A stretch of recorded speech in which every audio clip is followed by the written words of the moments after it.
Welcome back, my tenacious Targaryens, my ravenous ravens, and my bloodthirsty Baratheons. Let me explain two last things to you before I get into the full-scale explanation / demonstration. So we'll go over the raid orders, and speaking of raiders, we'll also go over the Wildlings, because there's just not quite enough stuff going on, is there? So here we are after all the orders have been placed face down. The Martell units have theirs, and the Tyrell units over there have theirs. They're green, Martells are orange. And so we're going to flip them over all at the same time so we can see each other's plans, and then I will explain to you what is happening. If I can just have a moment here.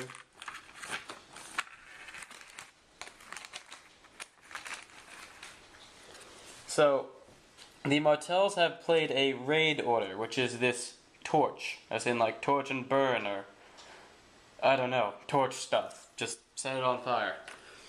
So, what this raid order does is cancel the order of a neighboring unit. It's kind of the dick move of medieval warfare. So if the Tyrell unit here was planning on marching somewhere, this Martell guy could say, well, I'm going to resolve my raid order first, because that's what happens, and he's going to say, yeah, you're not going to actually do that. And instead, the Tyrell unit does absolutely nothing, and is held back by this one little footman over here on the Boneway. And then this other Tyrell unit was like, well, I'm going to consolidate power here on this space with a crown on it. That crown, not this one.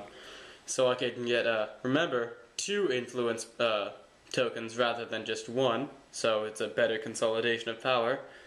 But this other Martell guy was like, not going to happen. And so he cancels that order. But the fun part about canceling consolidate power orders with your raid order is that you not only stop their fun, you also get to take one of their influence tokens, because you pillaged them. So that's just good times for you, bad times for them. So, yeah, that's the raid order, represented by little torches. Quite the dick move of warfare, but strategically useful. And now we'll move out of the southern reaches here, and we'll go all the way up north. Okay, here. And to the Wildlings track. So, yeah, obviously Wildlings are going to attack once in a while, and then they attack. It's decided by the Westeros cards.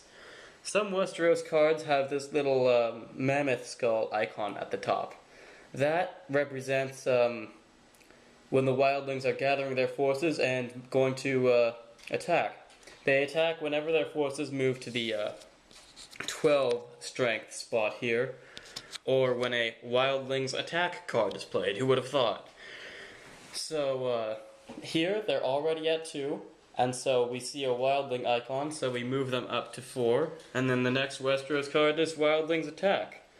So when the Wildlings attack, they require the Night's Watch is holding them back, but they require support in the form of gold and political influence, i.e. influence tokens, from the Great Houses. So the Great Houses have to bid once more to see if they hold back the Wildlings or not. So you're going to have to say, well, geez, I'm going to bid out 2, and you reveal them all simultaneously, and if the Great Houses combined bid more or equal to the strength of the Wildlings, then the Wildlings are held back. And if they bid less, then the Night's Watch is defeated and people suffer consequences. So this is where we actually determine the consequences, the Wildling cards. So it has 2 contingencies, the Wildling victory and the Night's Watch victory.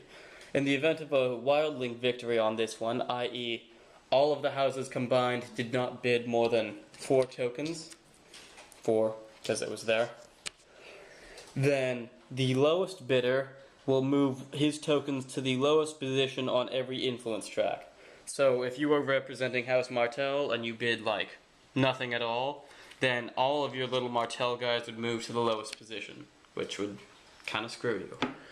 Everyone else, in the event of a wildling victory, would choose the either fiefdoms or King's Court influence track and move their token to the lowest position of that track.